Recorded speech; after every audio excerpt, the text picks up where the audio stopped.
Assalamualaikum teman-teman. Kali ini saya ada di Masjid Pusaka, tepatnya di Desa Banualawas, Kecamatan Banualawas. Jadi masjid ini adalah masjid pertama yang ada di Tabalong, sekaligus masjid cagar budaya dan masjid yang paling lama yang ada di Tabalong untuk menyiarkan agama Islam pertama kali di wilayah Tabalong, teman-teman. Jadi masjid ini jaraknya sekitar 28 km ke selatan dari kota Tabalong dan berbatasan dengan Kabupaten Sungai Hulu Utara, teman-teman. Untuk menggali fakta dan sejarah apa aja yang ada di Masjid Pusaka ini dan sejarahnya sampai berdirinya sekarang, ikuti saya, let's go. Kita masuk, teman-teman. Bismillah, Allahumma aromatik.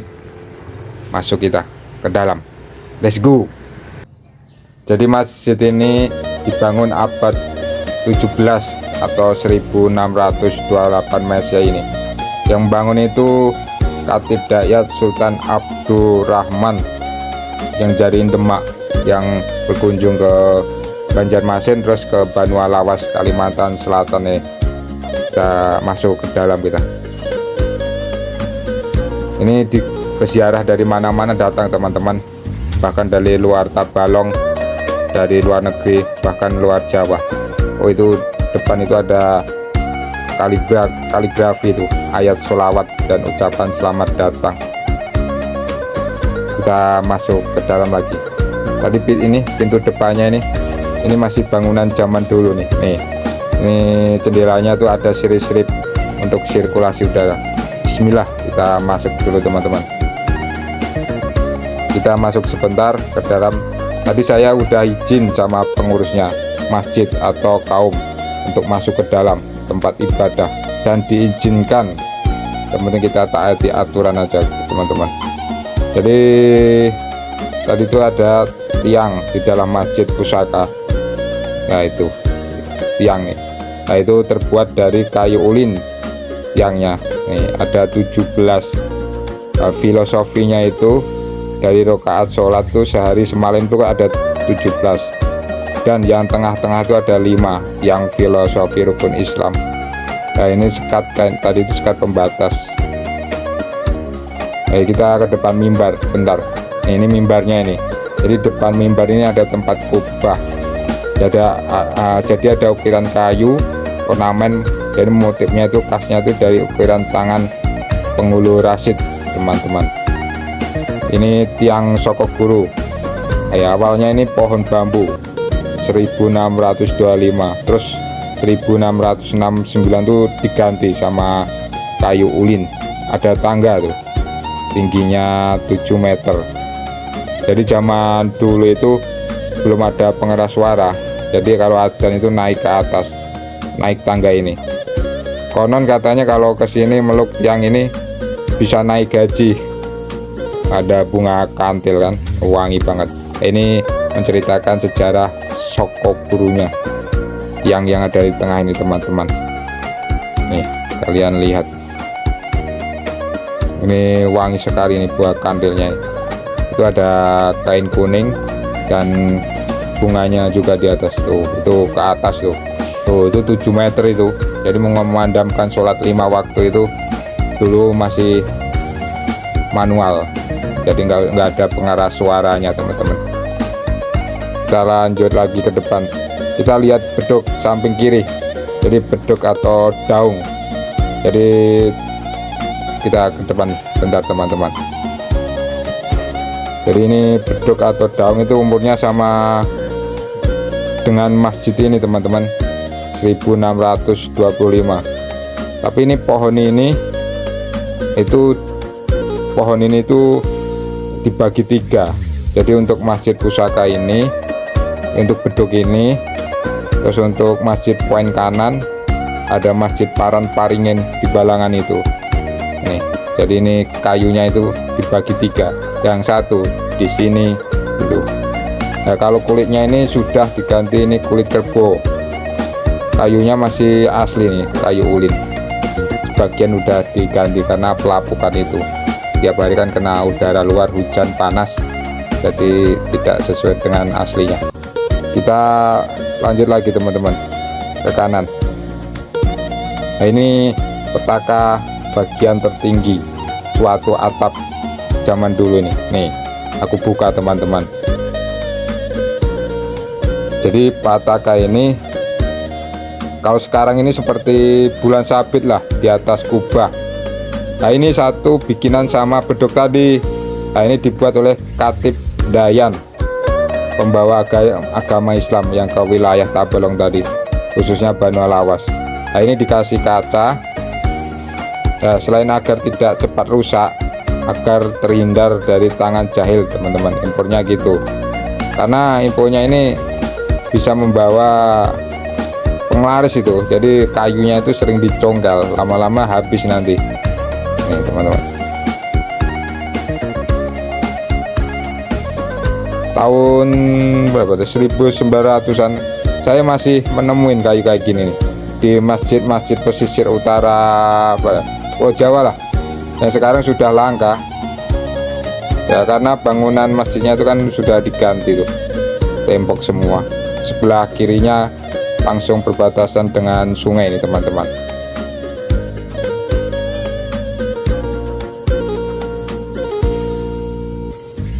Jadi mitosnya ini bisa buat penglaris, selain itu juga bisa untuk menyembuhkan penyakit dan membawa berkah gitu kalau dibawa kemana-mana gitu. Jadi makanya ini dibuat sejenis museum lah, dikasih kaca. Tidak boleh orang untuk mengambil kayu yang ada di dalam ini.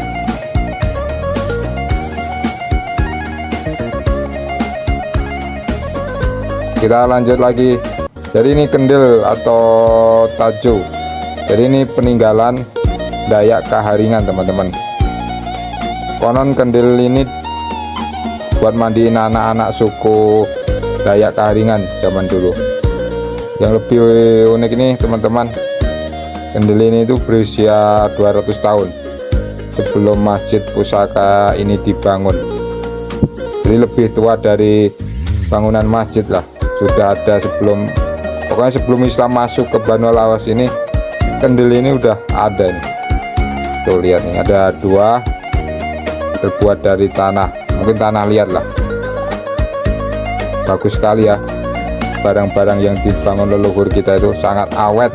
Padahal zaman dulu itu tidak ada ilmu apa-apa.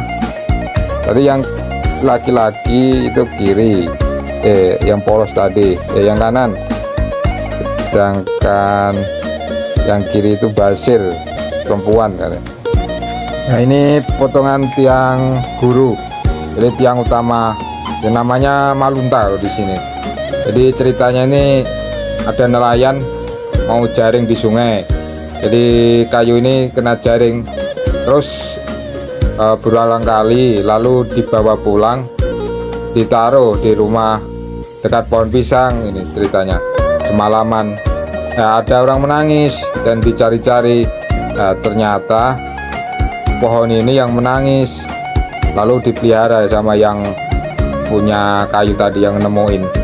Lalu sama yang punya kayu tadi dipindahkan ke masjid pusaka ini teman-teman. Jadi ceritanya gitu. Nah, kalau yang pemburu cerita gaib mungkin bisa ke sini. Kita lanjut lagi.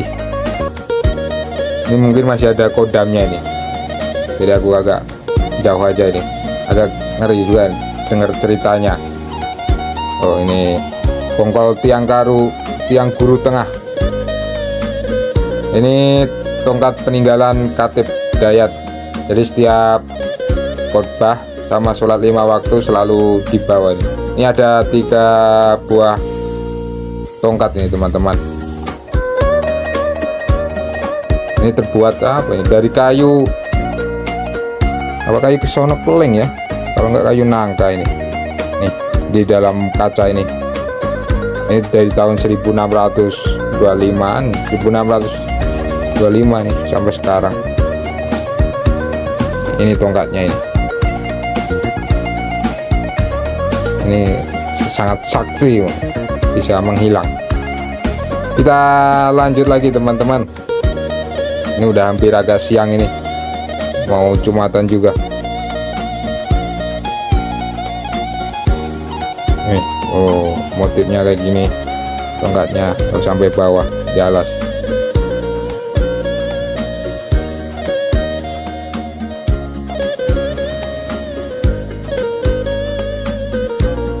Ini guci dan mangkok nih, ada 3.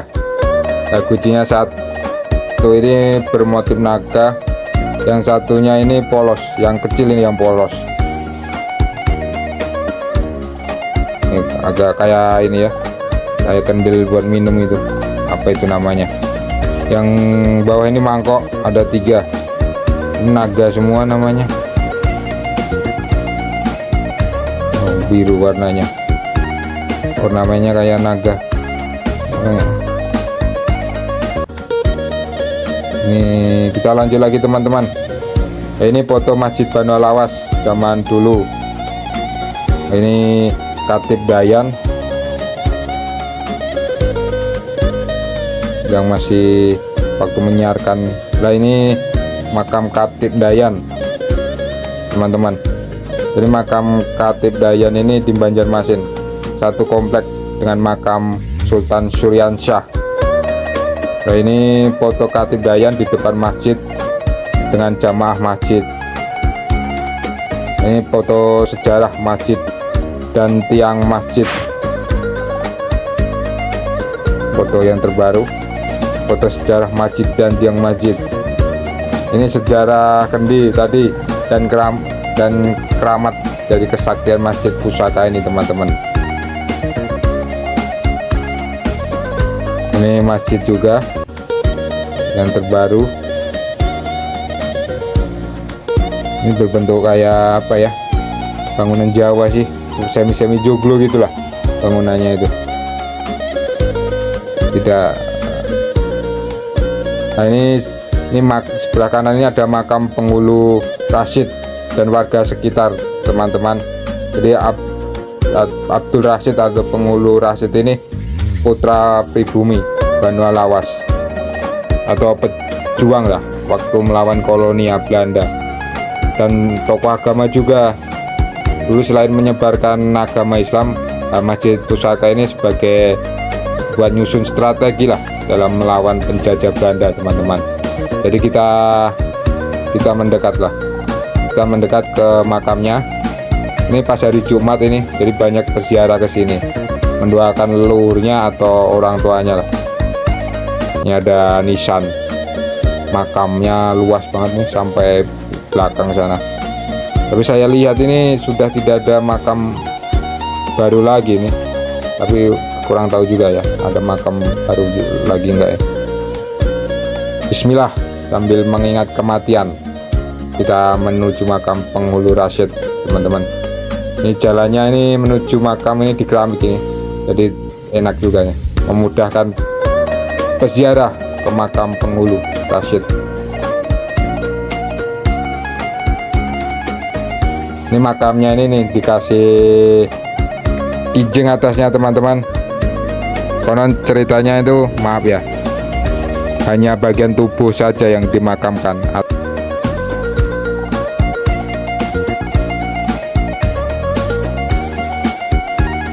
Itu ada foto almarhum penghulu Rashid, ada bunga di atasnya itu, dan ada kitab suci Al-Quran di rak lemari teman-teman.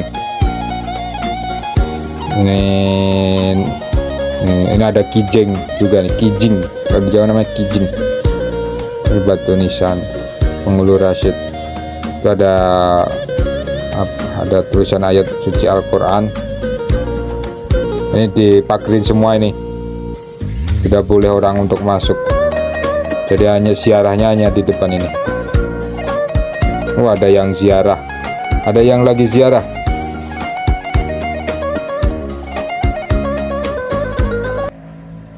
Oke teman-teman, sudahlah, kita balik lagi. Kita doakan leluhur mereka diampuni dosanya, serta selalu diberkati Allah Subhanahu wa Ta'ala. Sedangkan untuk saya mengingat kematian, jadi mendorong untuk rajin ibadah, berbuat kebaikan dan beramal soleh. Oke, sampai di sini. Semoga video ini bermanfaat. See you next time. Waalaikumsalam warahmatullahi wabarakatuh.